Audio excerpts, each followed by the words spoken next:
Abay, naloko na.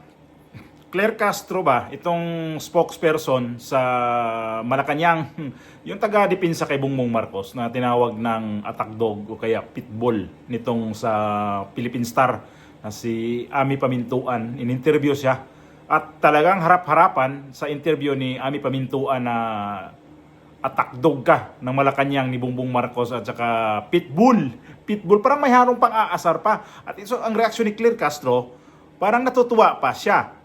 Pero sa kalaunan, makikita ko yung pagmumukha ni Claire Castro. Mukha yatang hindi nagustuhan yung sinabi niya kanya na pitbull at saka attack dog ni Bongbong Marcos. Kasi nga ito si Claire Castro, kahit na yung mga interview sa media, ay gawin niya talagang, tinitwist niya yung istorya.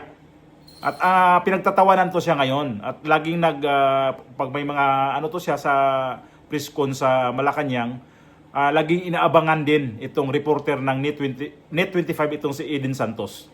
Natatawa talaga ko nito ni Claire Castro. Sobra talagang kahit sinong media na lang sa kanya ngayon nainis na. Kaya ito yung interview ni Ami Pamintuan ng Philippine Star na may halong pang-aasar. Ito ay pasok ko muna to sa inyo.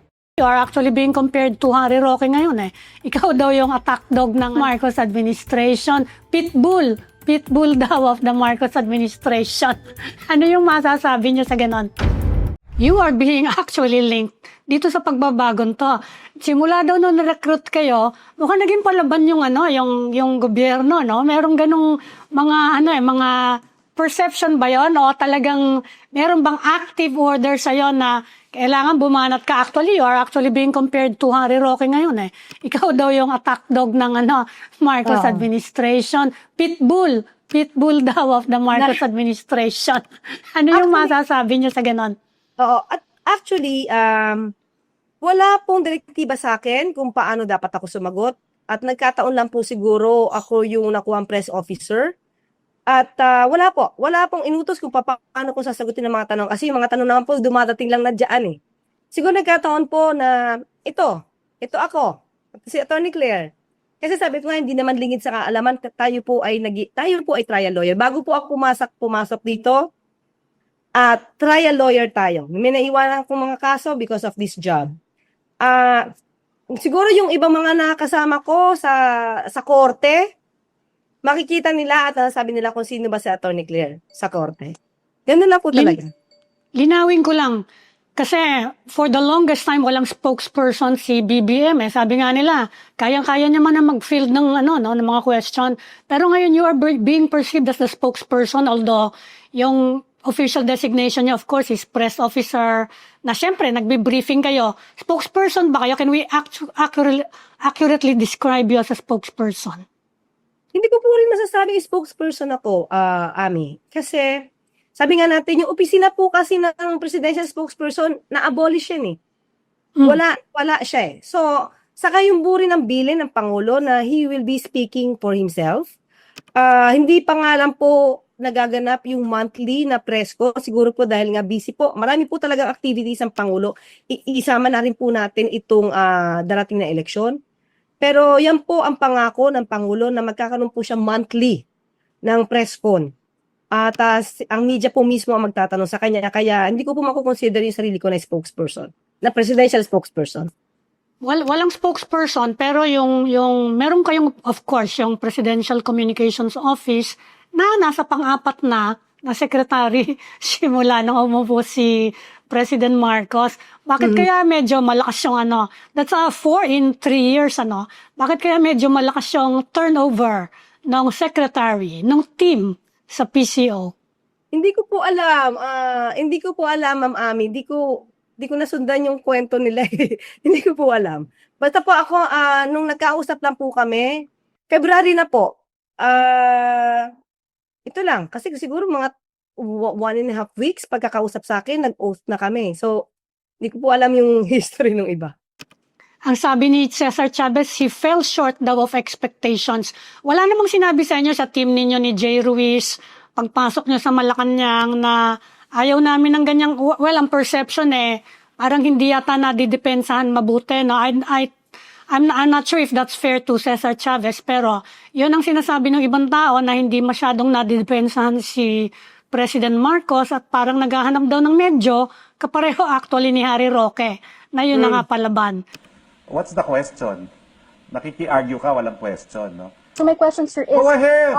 Given that this is an issue. No, it's not a fair question. It's immaterial. Ang material dito, sinugal nila ang mga buhay nila para protektahan ng presidente, full stop.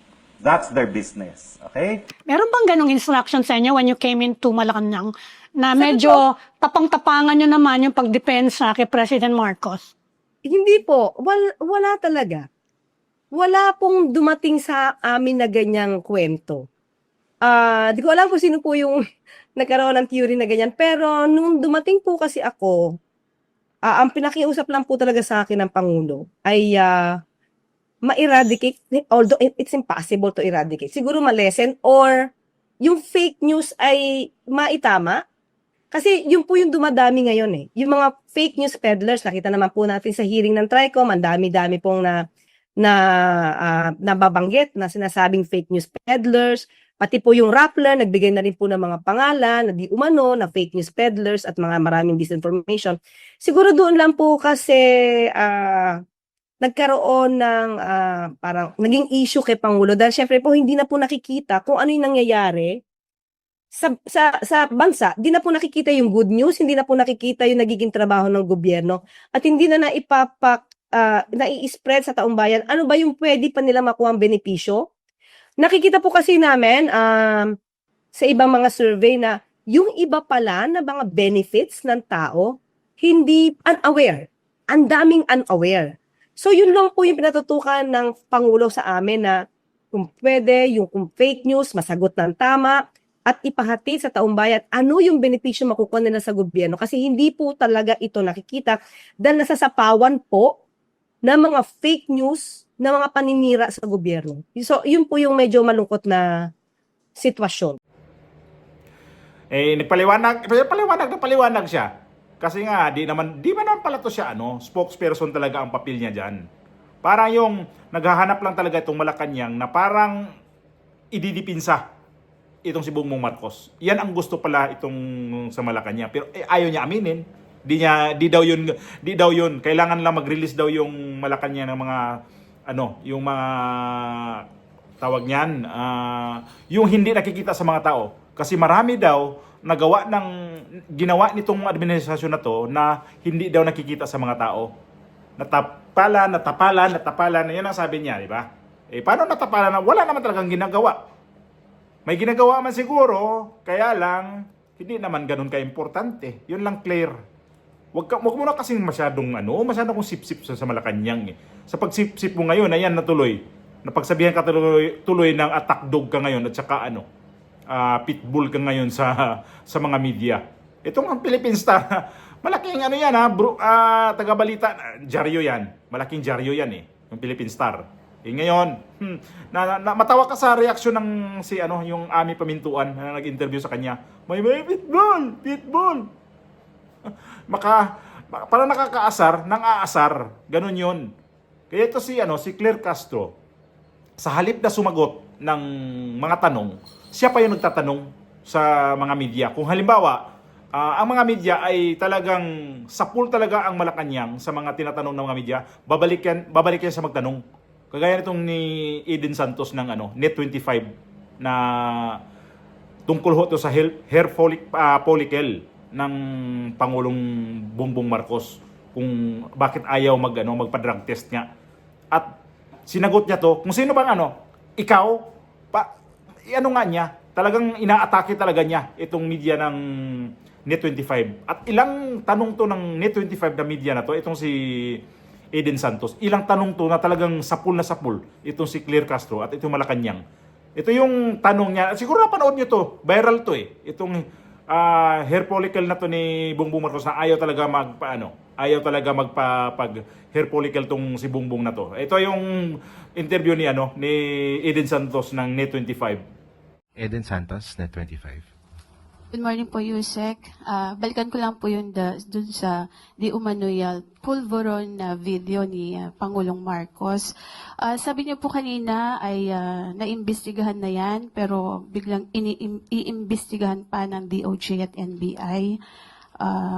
At napatunayan na po na ito ay fake dun po sa isinagawang pagsusuri from yung Indian company. Wala po bang plano ang Malacanang, especially ang Pangulong Marcos, na magpa-hair follicle test na siyang hinihingi po para matuldukan na itong issue po ng di umano'y paggamit ng ipinagbabawal na gamot ng ating Pangulo? Sino po ba ang humihingi?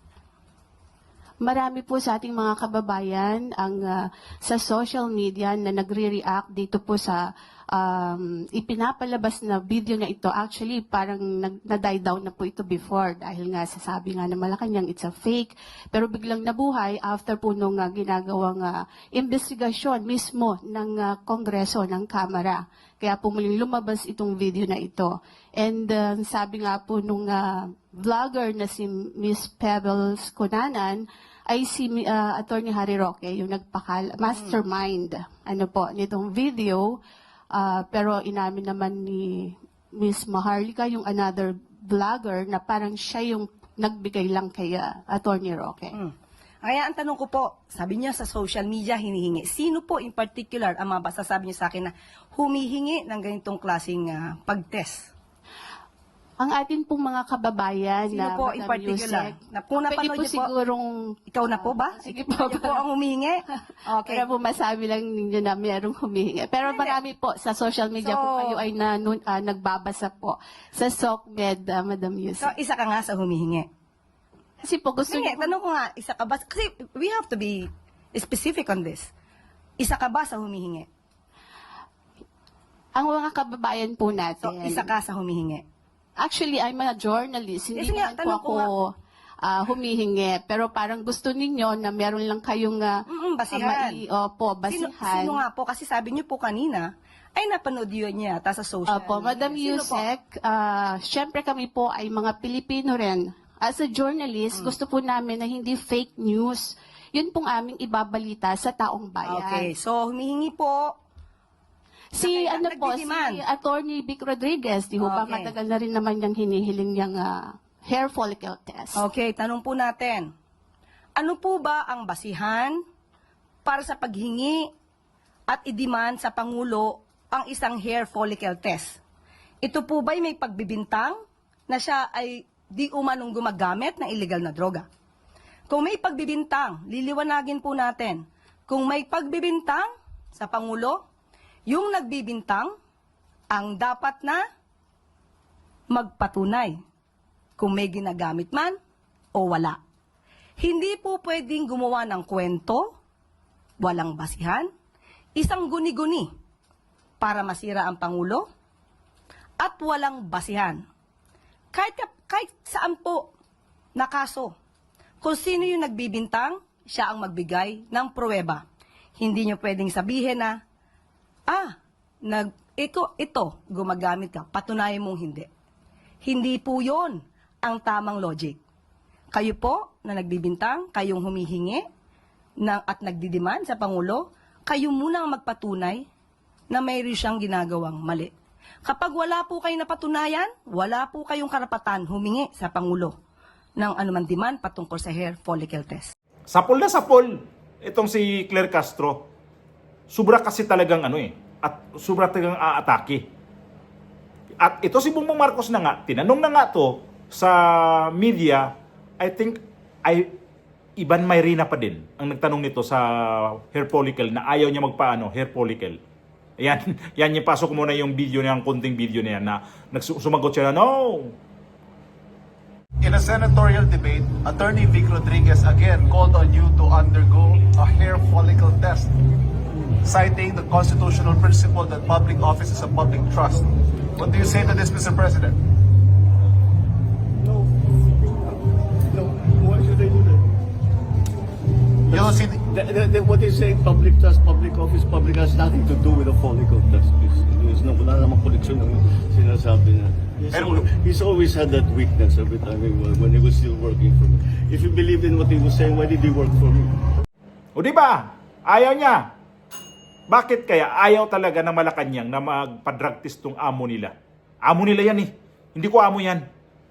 Kasi ganyan ba naman ang adik ang amo mo? Parang nahiya ka ipagtanggol. Nakakahiya naman talaga. At ito si Claire Castro, todo depensa kasi yan ang trabaho pala niya.